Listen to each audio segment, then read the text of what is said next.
Hi everyone, welcome to Harish academy online classes. So రాజద్రోహానికి సంబంధించినటువంటి case పైన సుప్రీంకోర్టు సంచలనాత్మకమైనటువంటి తీర్పునిచ్చింది. ఈ మధ్య కాలంలో ఇటీవల వార్తల్లో ఎక్కువ నిలుస్తున్నటువంటిది రాజద్రోహం కేసు. దీన్ని మనం దేశద్రోహము అని చెప్పేసి అంటాం. ఈ దేశద్రోహం లేదా రాజద్రోహం కేసుగా పిలువబడేటువంటి దీన్నే మనం సెడిషన్ లా అని చెప్పేసి అంటాం. అసలు ఈ సెడిషన్ లా అనేటువంటిది ఎప్పుడు వచ్చింది, ఇది ఎందుకు వివాదాస్పదమైంది, మరి సుప్రీంకోర్టు ఇచ్చినటువంటి జడ్జిమెంట్ ఏంటి, ప్రస్తుతం ప్రభుత్వం ఈ రాజద్రోహానికి సంబంధించినటువంటి చట్టం ఏదైతే ఉందో దాన్ని ఏ విధంగా అమెండ్మెంట్ చేయడానికి లేదా ఆ చట్టంను తీసేయడానికి ఏ రకమైన నిర్ణయం తీసుకునే అవకాశం ఉంది, వీటి గురించి పూర్తి వివరాలు మనం తెలుసుకునేటువంటి ప్రయత్నం చేద్దాం ఫ్రెండ్స్. సో ఫస్ట్ వన్, మొన్నటి రోజున మనకు సుప్రీంకోర్టు ధర్మాసనం justice N V Ramana, justice Ima Kohli, justice Suryakant ధర్మాసనము ఇచ్చినటువంటి తీర్పు ప్రకారం రాజద్రోహం కేసు అనేటువంటిది వ్యక్తి యొక్క స్వేచ్ఛా హక్కును అరించివేయడమే కాకుండా ప్రభుత్వము నియంతృత్వంగా వ్యవహరించేటువంటి అవకాశం ఉంది. కాబట్టి ప్రభుత్వము దేశాన్ని రక్షించడం కోసము ప్రభుత్వం బాధ్యతలు నిర్వర్తించాలి. అదేవిధంగా వ్యక్తి యొక్క ప్రాథమిక హక్కులకు కూడా ప్రాధాన్యత ఉండాలి.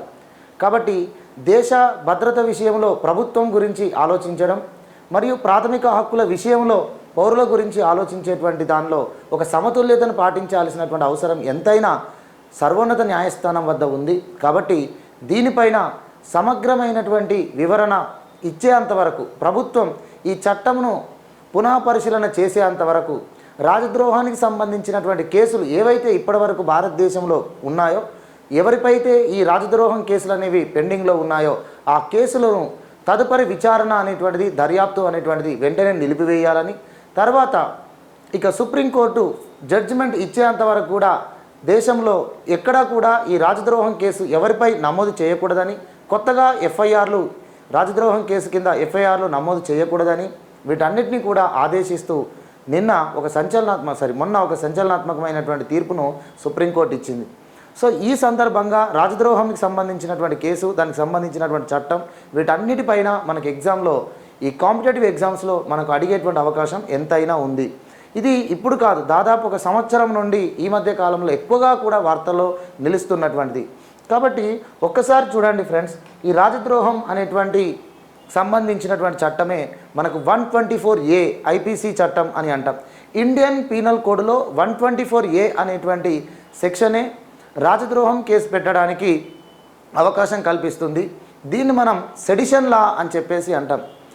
ఇది ఎవరు తీసుకొచ్చారు, దీనికి సంబంధించినటువంటి ఇది తీసుకురావడానికి దానికి సంబంధించినటువంటి ప్రాధాన్యత ఏంటి, పూర్వపరాలు ఏంటో దాని గురించి మనం అర్థం చేసుకుంటే, వాటి గురించి మనం తెలుసుకుంటే దీనిపైన పూర్తి అవగాహన అనేది మనకు వస్తుంది. చూడండి, 1837 సంవత్సరంలో మనకు లా కమిషన్ చైర్మన్ అయినటువంటి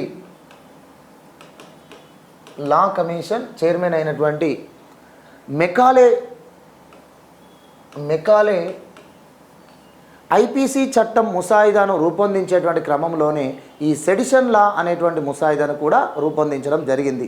సో మీ అందరికీ తెలుసు, బ్రిటిష్ వారి కాలంలో, ముఖ్యంగా ఈస్ట్ ఇండియా కంపెనీ పరిపాలన కాలంలో 1835 తర్వాత భారతదేశంలో కొంత తిరుగుబాటు అనేటువంటిది ఎదురైంది. సో అది ఈస్ట్ ఇండియా కంపెనీకి మరియు బ్రిటిష్ అధికారాన్ని సవాలు చేసే విధంగా భారతదేశంలో ఆయా ప్రాంతాలలో స్వదేశీ రాజ్యాలు కావచ్చు, మరి ఇతర వర్గాలు కావచ్చు, తిరుగుబాటు చేసి ప్రభుత్వాన్ని, కంపెనీ అధికారాన్ని అంతం చేయాలి అనేటువంటి ప్రయత్నం జరుగుతున్నటువంటి ఆ క్రమంలోనే సో నేరాలను అరికట్టడం కోసము భారత శిక్షా స్మృతి అనేటువంటి చట్టాన్ని రూపొందించడం కోసము, మరియు సివిల్ చట్టంను రూపొందించడం కోసము, క్రిమినల్ ప్రొసీజర్ను రూపొందించడం కోసము, భారతీయ సామాజిక పరిస్థితులకు అనుగుణంగా మరియు బ్రిటిష్ ప్రభుత్వ అధికారాన్ని నిలబెట్టుకోవడం కోసం తగు విధమైనటువంటి చట్టాలు చేయడం కోసం లా కమిషన్ అనేటువంటిది ఏర్పాటు చేశారు 1835 సంవత్సరంలో. ఈ లా కమిషన్కు మొదటి చైర్మన్గా పనిచేసినటువంటి వ్యక్తియే సర్ థామస్ మెకాలే.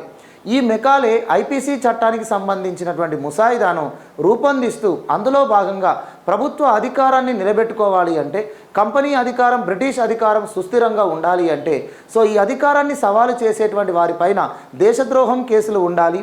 సో వారిని దేశం నుంచి వెళ్ళగొట్టేటువంటి ప్రయత్నం చేయాలి, బ్రిటిష్ అధికారాన్ని సుస్థిరంగా కాపాడుకోవాలి అనేటువంటి ఒక స్వార్థపూరితమైనటువంటి లక్ష్యాల కోసము ఈ సెడిషన్ లా అనేటువంటి దాన్ని మనకు రూపొందించడం జరిగింది 1837 సంవత్సరంలో.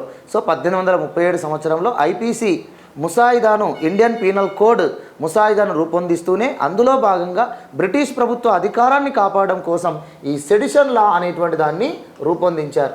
అయితే కొన్ని కారణాల చేత ఆ రోజు బ్రిటన్ పార్లమెంటు ఈ సెడిషన్ లా అనే దాన్ని పక్కన పెట్టి ఐపీసీ ముసాయిదాను పూర్తిగా ఆమోదించి ఐపీసీ చట్టం 1860 అనే పేరుతో తీసుకురావడం జరిగింది.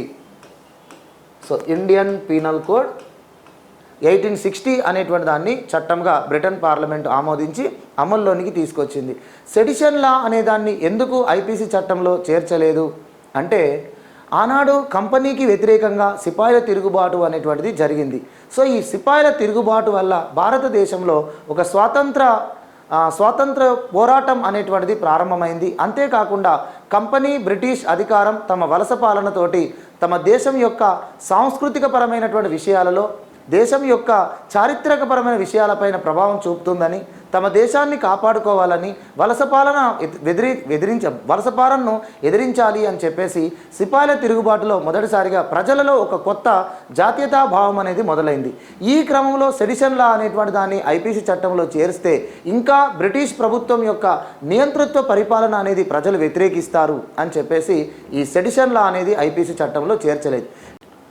సో ఇలా బ్రిటిష్ ప్రభుత్వము ఈ చట్టమును ఈ సెడిషన్ లా అనే దాన్ని ఐపీసీ చట్టంలో చేర్చలేదు. ఎందుకంటే సుపరిపాలనే లక్ష్యంగా భారత ప్రజలకు ఆమోదయోగ్యమైన పరిపాలన బ్రిటిష్ ప్రభుత్వం అందిస్తుంది అని చెప్పి 1858 చట్టం ప్రకారం ఒక ప్రామిస్ చేసి బ్రిటిష్ ప్రభుత్వం అధికారాన్ని చేపట్టింది. అయితే తర్వాత 1890 సంవత్సరంలో ఈ సెడిషన్ లాను అంటే మెకాలే రూపొందించినటువంటి గత సెడిషన్ లా ఏదైతే ఉందో దానిని ఐపీసీ చట్టంలో బ్రిటిష్ ప్రభుత్వం చేర్చింది. అదే ఐపీసీ చట్టం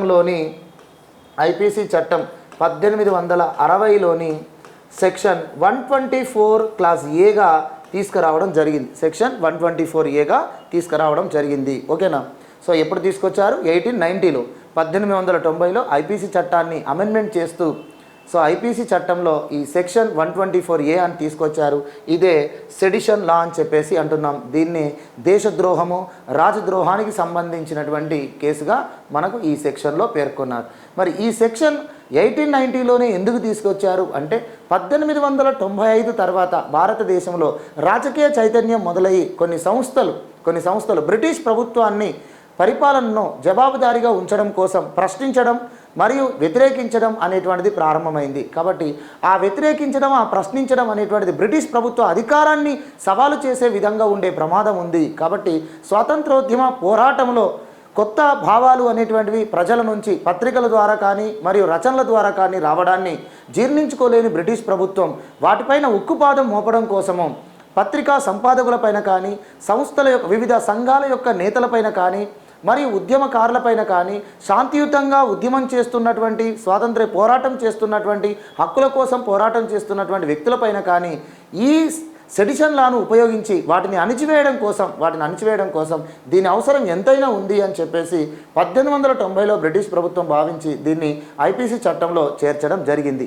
మరి ఈ సెక్షన్ చేరిన తర్వాత ఐపీసీ చట్టంలోని ఈ సెక్షన్ ప్రకారం రాజద్రోహం, దేశద్రోహం అనేటువంటిది ఎప్పుడు దీన్ని నమోదు చేస్తారు, కేసుగా దీన్ని ఎప్పుడు తీసుకుంటారు అంటే, బ్రిటిష్ ప్రభుత్వ పరిపాలనను సవాలు చేసిన, వ్యతిరేకించిన బ్రిటిష్ ప్రభుత్వ పరిపాలనను విమర్శించిన, ప్రశ్నించిన, బ్రిటిష్ ప్రభుత్వ అధికారాన్ని అంతం చేయడం కోసము ఆయుధాలు చేతపట్టి సాయుధ తిరుగుబాటుకు నాయకత్వం వహించిన, లేదంటే ఏదైనా సంస్థల ద్వారా విప్లవ పోరాటాల కోసము నినాదాలు చేసిన, ప్రభుత్వ అధికారాన్ని వ్యతిరేకిస్తూ ఎలాంటి ప్రకటనలు చేసినా అది రాజద్రోహం కేసు, అది దేశద్రోహం కేసు కింద నమోదు చేయబడుతుంది. అలా ఈ కేసు కింద ఎవరైతే ఈ చట్టం కింద ఎవరైతే కేసు నమోదు చేయబడి ఉంటుందో వారిని ద్వీపాంతరవాసి శిక్ష విధించడం జరుగుతుంది. అంటే మనకు అండమాన్ నికోబార్ అనేటువంటిది మీకు తెలిసి ఉంటుంది. ఇక్కడ సెంటినెల్ అనేటువంటి జైలు ఉంది. ఇది కూడా సిపాయిల తిరుగుబాటు అనంతరం సో ఇక్కడ భారతదేశంలో ఎవరైతే బ్రిటిష్ ప్రభుత్వ అధికారాన్ని సవాలు చేస్తున్నారో, ఎవరైతే బ్రిటిష్ ప్రభుత్వ అధికారాన్ని అంతం చేయాలని ప్రయత్నం చేస్తున్నారో వారందరినీ కూడా ఈ సెంటినెల్ జైల్లో బంధించడం కోసము, వారికి జీవితకాల శిక్షను అక్కడ విధించడం కోసము, ద్వీపాంతరవాస శిక్షను అక్కడ విధించడం కోసం ఆ జైలును ప్రత్యేకంగా నిర్మించడం అనేటువంటిది కూడా జరిగింది. సో అందుకనే ప్రారంభంలో బ్రిటిష్ వారి కాలంలో ఈ చట్టం కింద, ఈ సెక్షన్ కింద ఎవరిపై అయితే కేసు నమోదవుతుందో, రాజద్రోహం కేసు నమోదవుతుందో వారు ద్వీపాంతరవాస శిక్షను అనుభవిస్తారు. అంటే దేశం వెలుపల వారికి శిక్ష అనేటువంటిది ఉంటుంది, దేశంలో ఉండే అవకాశం వారికి లేదు. సో అదే మనకు సెంటినెల్ లాంటి జైల్లో వారికి శిక్ష అనేటువంటిది ఉంటుంది. మరి 1890లో ఈ సెక్షన్ ఐపీసీ చట్టంలో చేరిన తర్వాత ఈ సెక్షన్ కింద రాజద్రోహం కేసు అనేది భారతదేశంలో మొదటిసారిగా ఎవరిపై పెట్టారు అనేటువంటిది కూడా ఇక్కడ మనం చూస్తే జోగేంద్ర చంద్రబోస్ అనేటువంటి వ్యక్తిపై 1891లో మొదటిసారిగా ఈ కేసు పెట్టడం జరిగింది. జోగేంద్ర చంద్రబోస్. సో ఇది గుర్తుంచుకోండి. మొదటిసారిగా రాజద్రోహం కేసు అనేది భారతదేశంలో ఎవరిపై పెట్టబడింది అంటే 1890లో ఈ చట్టంలో అమల్లోనికి వచ్చిన మరుసటి సంవత్సరమే 1891లో జోగేంద్ర చంద్రబోస్ అనేటువంటి వ్యక్తిపై పెట్టడం జరిగింది. తర్వాత బ్రిటిష్ వారి కాలంలో ఈ రాజద్రోహం కేసే కొంతమంది జాతీయ నాయకులపై కూడా పెట్టడం జరిగింది. అందులో బాలా గంగాధర్ తిలక్. సో బాలా గంగాధర్ తిలక్ మరాఠా అనేటువంటి పత్రిక ద్వారా బ్రిటిష్ ప్రభుత్వం యొక్క పరిపాలనను విమర్శిస్తూ రాసినటువంటి రచనలను రాజద్రోహం కేసు కింద తీసుకోవడం జరిగింది. అదేవిధంగా గాంధీజీ లాంటి వ్యక్తుల యొక్క రచనలు కూడా పత్రికల ద్వారా వారు చేసినటువంటి ఆర్టికల్స్ను కూడా రాజద్రోహం కేసుగా తీసుకున్నారు. అనిబీ సెంటు, మౌలానా అబుల్ కలాం ఆజాద్ లాంటి వ్యక్తులు కూడా ఈ రాజద్రోహం కేసు కింద గురైనటువంటి వాళ్ళే. ఇలా శాంతియుతంగా స్వాతంత్ర్య పోరాటం కోసమని, శాంతియుతంగా హక్కుల కోసమని అహింసా సత్యాగ్రహం మార్గంలో చేసినటువంటి జాతీయ నాయకులపైన కూడా ఆనాడు ఈ కేసు పెట్టడము, ఈ సెక్షన్ను ఉపయోగించడం అనేటువంటిది సుప్రీంకోర్టు పూర్వాపారాలను కూడా పరిశీలించాలి అని చెప్పడం జరిగింది. ఎందుకంటే సో జాతీయోద్యమ కాలంలో అహింసా సత్యాగ్రహంతో చేసినటువంటి పోరాటాలను కూడా బ్రిటిష్ ప్రభుత్వం ఈ సెక్షన్ను ఉపయోగించి రాజద్రోహం కేసుగా పెట్టింది అంటే ఇది ప్రస్తుతం ఉన్నటువంటి ప్రభుత్వానికి నియంతృత్వ పోకడ వెళ్ళడానికి ఒక ఆయుధంగా మారుతుంది. కాబట్టి ఈ సెక్షన్ను తొలగించడానికి ప్రభుత్వం పునః పరిశీలన చేయాల్సిందే. ఈ సెక్షన్ను ఇక మనం కొనసాగించడానికి వీల్లేదు. ప్రస్తుతం ఉన్నటువంటి సామాజిక పరిస్థితులకు ఇది ఏమాత్రం అనుకూలంలో లేదు. మరియు వలస పాలన చట్టాలకు కాలం చెల్లించాల్సిన అవసరం ఎంతైనా ఉంది. 150 సంవత్సరాల క్రితం చేసినటువంటి ఈ చట్టం బ్రిటిష్ వారి యొక్క నియంతృత్వ అధికారాన్ని కాపాడుకోవడం కోసం ఈ సెక్షన్ తీసుకొచ్చారు. కాబట్టి ఈ సెక్షన్ను చేర్చిందే వారు స్వార్థపూరితంగా వాళ్ళ అధికారాన్ని సవాలు చేయడానికి ఎవరూ ముందుకు రాకూడదని, వాళ్ళ అధికారాన్ని సుస్థిరం చేసుకోవడం కోసం, వలస పాలనను సుస్థిరం చేసుకోవడం కోసం స్వార్థపూరితంగా తీసుకొచ్చిన ఈ సెక్షన్ను మనం ఎట్టి పరిస్థితుల్లో ఉపయోగించడానికి వీల్లేదు. ఈ సెక్షన్ను మనం అమలు చేయడానికి ఒప్పుకోకూడదు. ఈ సెక్షన్ను తొలగించడమే సరి అనేది, దీనిపై ప్రభుత్వం తప్పనిసరిగా పునః పరిశీలన చేసి కోర్టుకు వివరణ ఇవ్వాల్సిందే అని చెప్పేసి సుప్రీంకోర్టు ధర్మాసనం జడ్జిమెంట్ ఇవ్వడం జరిగింది. అయితే స్వాతంత్ర్య అనంతరము మరి ఈ సెక్షన్ను ఏ విధంగా మార్చారు అంటే 1955 సంవత్సరంలో ఈ రాజద్రోహం కేసు అనేటువంటిది రాజద్రోహం కేసు అనేది ఎవరిపైనైనా వేయబడినప్పుడు అప్పుడు వారికి జీవితకాల శిక్ష వరకు విధించేటువంటి అవకాశం ఉంటుంది. సో బ్రిటిష్ వారి కాలంలో ద్వీపాంతరవాస శిక్ష అనేటువంటిది ఉండేది. కానీ మన భారతదేశానికి స్వాతంత్రం వచ్చిన తర్వాత మన భారత ప్రభుత్వం ఈ సెక్షన్ ప్రకారం ఎవరిపైన కేసు నమోదు అయితే వారికి గరిష్టంగా విధించేటువంటి శిక్ష లైఫ్ ఇంప్రిజన్మెంట్. ఓకేనా, జీవితకాల శిక్ష అనేటువంటిది ఉంటుంది. మరి దీన్ని అవసరమా, దీనికి ఎందుకు ఇది కొనసాగించుకోవాలి, దీని అవసరం ఏంటి అని అంటే చూడండి, భారతదేశము స్వాతంత్ర్యం రావడం అనేటువంటిది మరియు స్వతంత్ర పరిపాలన చేసుకునేటువంటి సమయంలో భారతదేశం కొన్ని సవాళ్ళను ఎదుర్కోవాల్సి వచ్చింది. అది భారత ప్రభుత్వానికి ఆ సవాళ్లను అధిగమించడం అనేటువంటిది తప్పనిసరి అయింది. ఏంటి ఆ సవాళ్ళు అంటే 1947లో దేశ విభజన అనేటువంటి సమస్య ఏదైతే ఉందో ఆ సమస్య తర్వాత పాకిస్తాన్ వేరైపోయిన తర్వాత కూడా ఈ భారతదేశంలో కూడా వేర్పాటువాదం, ప్రాంతీయవాదం ఎక్కువగా ఉండి దేశం ముక్కలుగా అయ్యేటువంటి అవకాశం ఏర్పడింది. అలాంటి క్రమంలో కేంద్ర ప్రభుత్వం బలమైన కేంద్రంగా ఉండాలని మరియు ప్రభుత్వ అధికారాన్ని సవాలు చేసేటువంటి ఏ విధానాలను కూడా వ్యతిరేకించాల్సిందే అని చెప్పేసి దేశ ఐక్యతను, సమగ్రతను, సార్వభౌమాధికారాన్ని కాపాడడం కోసము ఈ సెక్షన్ అనేది తప్పనిసరిగా ఉండాలి అని చెప్పేసి ఆనాడు మన భారత ప్రభుత్వం భావించడం జరిగింది. అందుకని నెహ్రూ నుంచి మొదలుకొని తర్వాత దేశాన్ని పరిపాలించినటువంటి ప్రధానమంత్రులు అందరూ కూడా ఈ సెక్షన్ యొక్క అవసరాన్ని గుర్తించి దీన్ని కొనసాగిస్తూ వస్తున్నారు. ఖలిస్తాన్ ఉద్యమం బలోపేతం అయినప్పుడు కానీ, తర్వాత ఈశాన్య రాష్ట్రాలలో వేర్పాటువాదం ఎక్కువైపోయినప్పుడు కానీ, కాశ్మీర్లో ఉన్నటువంటి పరిస్థితుల దృష్ట్యా కానీ, వీటన్నిటి దృష్ట్యా ఈ సెక్షన్ను ఉపయోగించడానికి అవకాశం ఉంటుంది. ఈ సెక్షన్ దేశ ఐక్యత, సమగ్రతను కాపాడడానికి ఉపయోగపడుతుంది అని భావించి దీన్ని కొనసాగిస్తూ వచ్చారు. అయితే రీసెంట్గా ఏం జరిగింది, ఈ మధ్య కాలంలో 2015-20 మధ్య కాలంలోనే దాదాపుగా 300కు పైగా కేసులు రాజద్రోహం కేసులు అనేటువంటి అవుతున్నాయి. చాలా రాష్ట్రాలలో ప్రభుత్వాన్ని వ్యతిరేకించడమే, ప్రభుత్వాన్ని విమర్శించడమే, ప్రభుత్వ విధానాలను తప్పుపట్టడమే రాజద్రోహం కేసుగా నమోదు చేయడం, ఇది పూర్తిగా ప్రజాస్వామ్య భావాలను దెబ్బతీస్తుంది, రాజ్యాంగం వ్యక్తి కల్పించిన వాక్కు స్వేచ్ఛ, భావ ప్రకటన స్వేచ్ఛకు భంగం కల్పిస్తుంది అని చెప్పి ఈ మధ్య కాలంలో సుప్రీంకోర్టులో అనేక పిటిషన్స్ వేయబడుతున్నాయి. అయితే గతంలో మరి సెడిషన్ లాను వ్యతిరేకిస్తూ సుప్రీంకోర్టులో కేసులు ఏ విధంగా నమోదైనాయి, మరి సుప్రీంకోర్టు ఏ కేసులలో జడ్జిమెంట్ ఇచ్చింది అనేది కూడా మనం ఇక్కడ డిస్కస్ చేద్దాం. చూడండి, సుప్రీంకోర్టు మొదటిసారిగా 1950లోనే మనకు రమేష్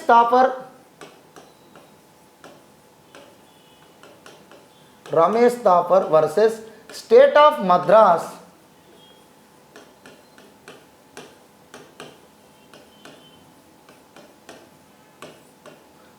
మద్రాస్ కేసులో సుప్రీంకోర్టు జడ్జిమెంట్ ఇచ్చింది. ఏమని జడ్జిమెంట్ ఇచ్చిందంటే, ప్రభుత్వాన్ని ప్రశ్నించడం, ప్రభుత్వ విధానాలను విమర్శించడం, ప్రభుత్వానికి నిరసన వ్యక్తం చేయడం, ప్రభుత్వాన్ని పట్ల తమ అభిప్రాయాలను తెలియజేయడం అనేది ప్రతి వ్యక్తి యొక్క వాక్కు స్వేచ్ఛ, భావ ప్రకటన స్వేచ్ఛ కిందికి వస్తుంది. ఈ వాక్కు స్వేచ్ఛ, భావ ప్రకటన స్వేచ్ఛను ఉపయోగించుకోవడానికి అనేక సాధనాలు ఉంటాయి. అందులో పత్రికా స్వేచ్ఛ ఒకటి. మరియు సాహిత్యం ద్వారా, పత్రికల ద్వారా, వివిధ ప్రసంగాల ద్వారా, సభా సమావేశాల ద్వారా ప్రభుత్వ విధానాలను ప్రశ్నించడం, ప్రభుత్వ విధానాలను నిలదీయడం అనేటువంటిది రాజద్రోహం కాదు. కాబట్టి ప్రభుత్వాన్ని ప్రశ్నించారని, విమర్శించారని చెప్పి ఈ 124A సెక్షన్ను ఉపయోగించడం, రాజద్రోహం కేసును ఉపయోగించడం అనేది రాజ్యాంగ విరుద్ధమైనది. ఇది 19(1)A అనేటువంటి ఆర్టికల్ను వైలేట్ చేసినట్టు అవుతుంది.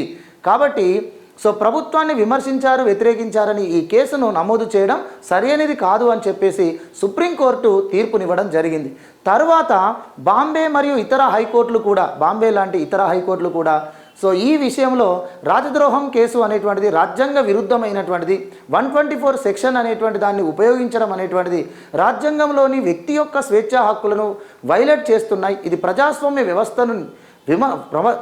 వ్యవస్థను నిర్వీర్యం చేయడమే. ఎందుకంటే ప్రజల చేత ఏర్పడినటువంటి ప్రభుత్వం ప్రజలకు జవాబుదారీగా ఉండాలి. అదే అసలైన ప్రజాస్వామ్యం.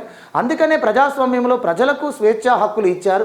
ఆ స్వేచ్ఛా హక్కుల్లో ప్రభుత్వాన్ని విమర్శించడం, ప్రభుత్వాన్ని ప్రశ్నించడం, ప్రభుత్వ విధానాలు జవాబుదారీగా ఉండే విధంగా కొన్ని ప్రయత్నాలు చేయడం అనేటువంటిది అది రాజ్యాంగబద్ధమైనది.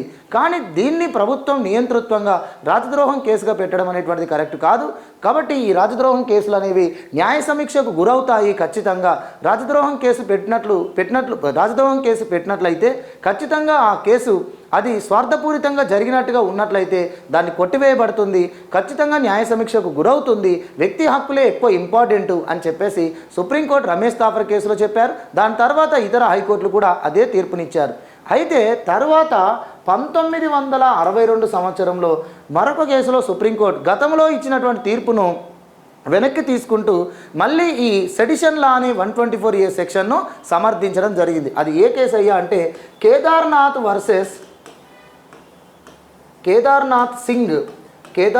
Singh versus state of Bihar అనే కేసు.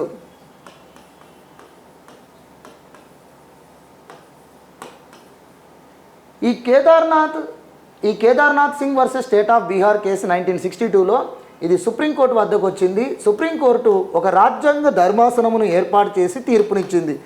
సో గతంలో రమేష్ థాపర్ కేసులో సుప్రీంకోర్టు ఇచ్చినటువంటి తీర్పు సాధారణ ధర్మాసనం, కానీ ఇక్కడ మాత్రం సుప్రీంకోర్టు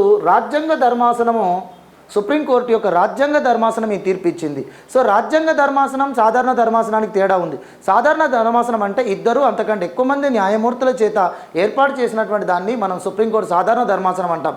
రాజ్యాంగ ధర్మాసనము అంటే రాజ్యాంగం యొక్క బద్ధతను, రాజ్యాంగం యొక్క మౌలిక అంశాలను తెలియజేయడంలో 5 న్యాయమూర్తులకు తగ్గకుండా ఏర్పాటు చేయబడేటువంటి ధర్మాసనమనే మనం రాజ్యాంగ ధర్మాసనం అంటాం. అంటే రాజ్యాంగంలోని అంశాలను వ్యాఖ్యానించడానికి మరియు ఏదైనా చట్టాల పట్ల రాజ్యాంగబద్ధతను పరిశీలించడానికి, సమీక్ష చేయడానికి ఈ రాజ్యాంగ ధర్మాసనాలు ఏర్పాటు చేస్తారు. సో ఈ రాజ్యాంగ ధర్మాసనం ఇచ్చినటువంటి తీర్పు గతంలో ఇచ్చిన సాధారణ ధర్మాసనం యొక్క తీర్పును కొట్టివేస్తుంది. కాబట్టి ఇక్కడ రమేష్ థాపర్ కేసులో ఇచ్చినటువంటి సాధారణ ధర్మాసనం ఇచ్చినటువంటి తీర్పు రాజద్రోహము మరియు 124A సెక్షన్ అనేటువంటివి రాజ్యాంగ విరుద్ధమైనవి అన్నారు. కానీ కేదార్నాథ్ సింగ్ కేసులో మాత్రం మళ్ళీ సుప్రీంకోర్టు రాజ్యాంగ ధర్మాసనం గతంలో ఇచ్చినటువంటి తీర్పును సమీక్ష చేసుకుంటూ ఈ 124A అనేటువంటి సెక్షను రాజ్యాంగబద్ధమైనదే అని తీర్పునివ్వడం జరిగింది.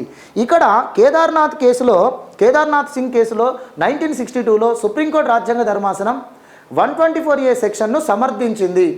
రాజద్రోహం కేసులను సమర్థించడానికి కారణం ఏంటో ఒక్కసారి చూద్దాం.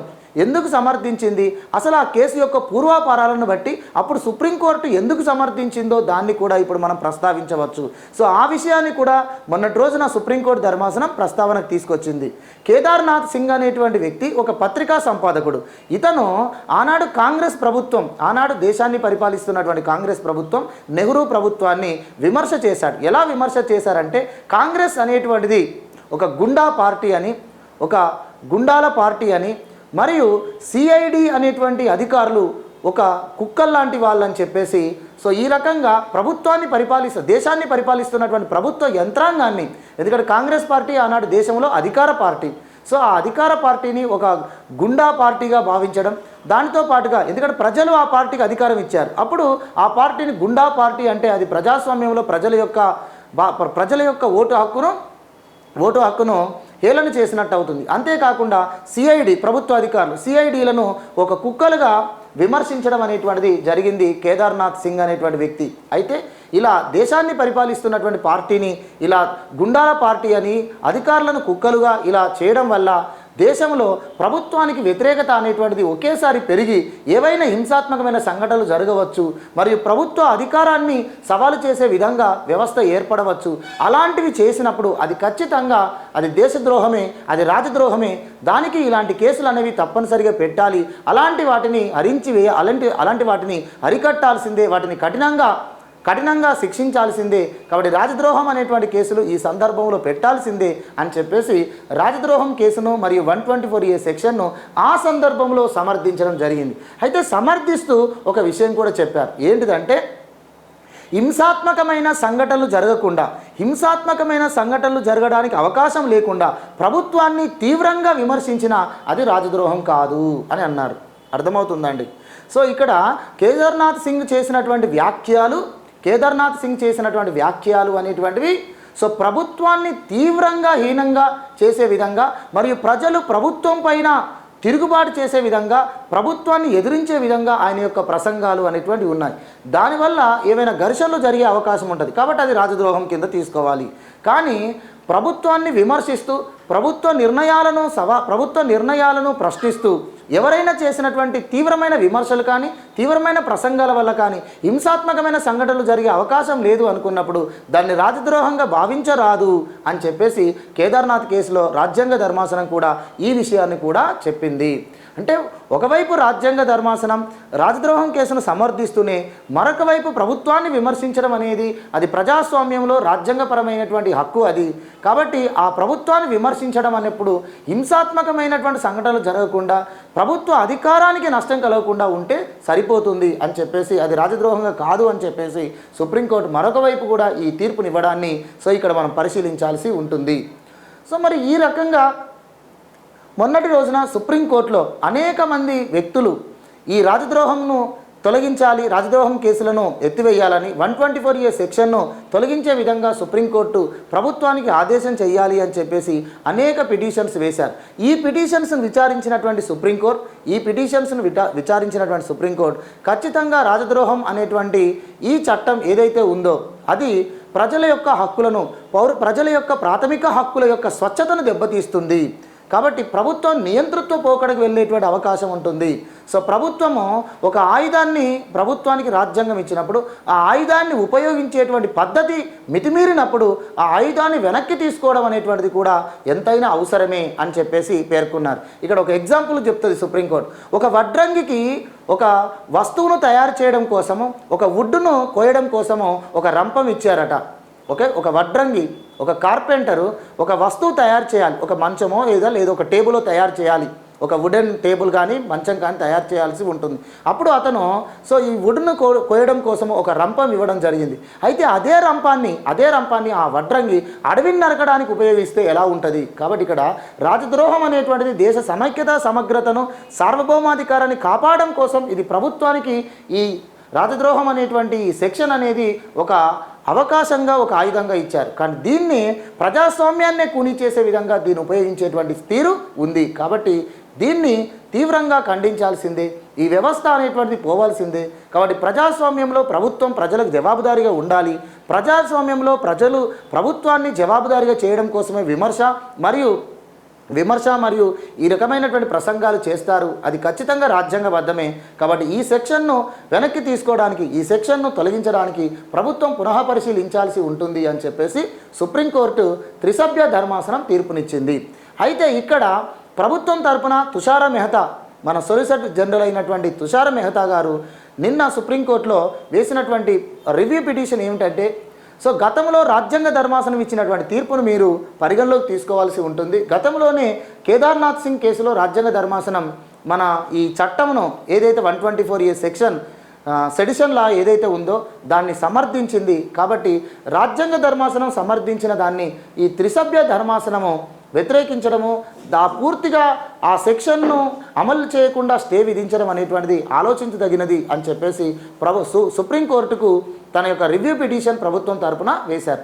అంతేకాకుండా మోడీ కూడా, మన నరేంద్ర మోడీ ప్రభుత్వం కూడా రీసెంట్గా ఈ 124A సెక్షన్ను తొలగించడానికి అవసరం ఉందని, వలస పాలన చట్టాలను కాలం చెల్లిన చట్టాలని, ఆ చట్టాలన్నిటినో కూడా ప్రస్తుత సామాజిక పరిస్థితులకు అనుగుణంగా వాటిని మార్చాల్సి ఉందని ఈ మధ్య కాలంలో మోడీ ప్రభుత్వం చేసినటువంటి ప్రకటనల విషయంలో కూడా తుషార్ మెహతా గారు సుప్రీంకోర్టులో చెప్పారు. అంటే ప్రభుత్వం కూడా ఈ సెక్షన్ను తొలగించడానికి ఆలోచన చేస్తుంది. కాబట్టి ప్రభుత్వము పునః పరిశీలన చేసేంత వరకు మీరు ఈ సెక్షన్ అమలును స్టే విధించకండి.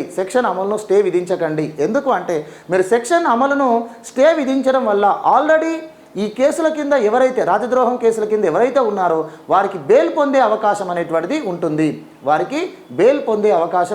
అప్పుడు వాళ్ళు కనుక బెయిల్ పొందితే మరి సమస్యలు రావచ్చు. ఎందుకు అంటే ఇదే సెక్షన్ కింద తీవ్రవాదులు, ఇదే సెక్షన్ కింద మనీ లాండరింగ్ కేసులో కూడా కొంతమంది వ్యక్తులు అరెస్ట్ అయి ఉన్నారు, కొంతమంది వ్యక్తులపై కేసులు ఉన్నాయి.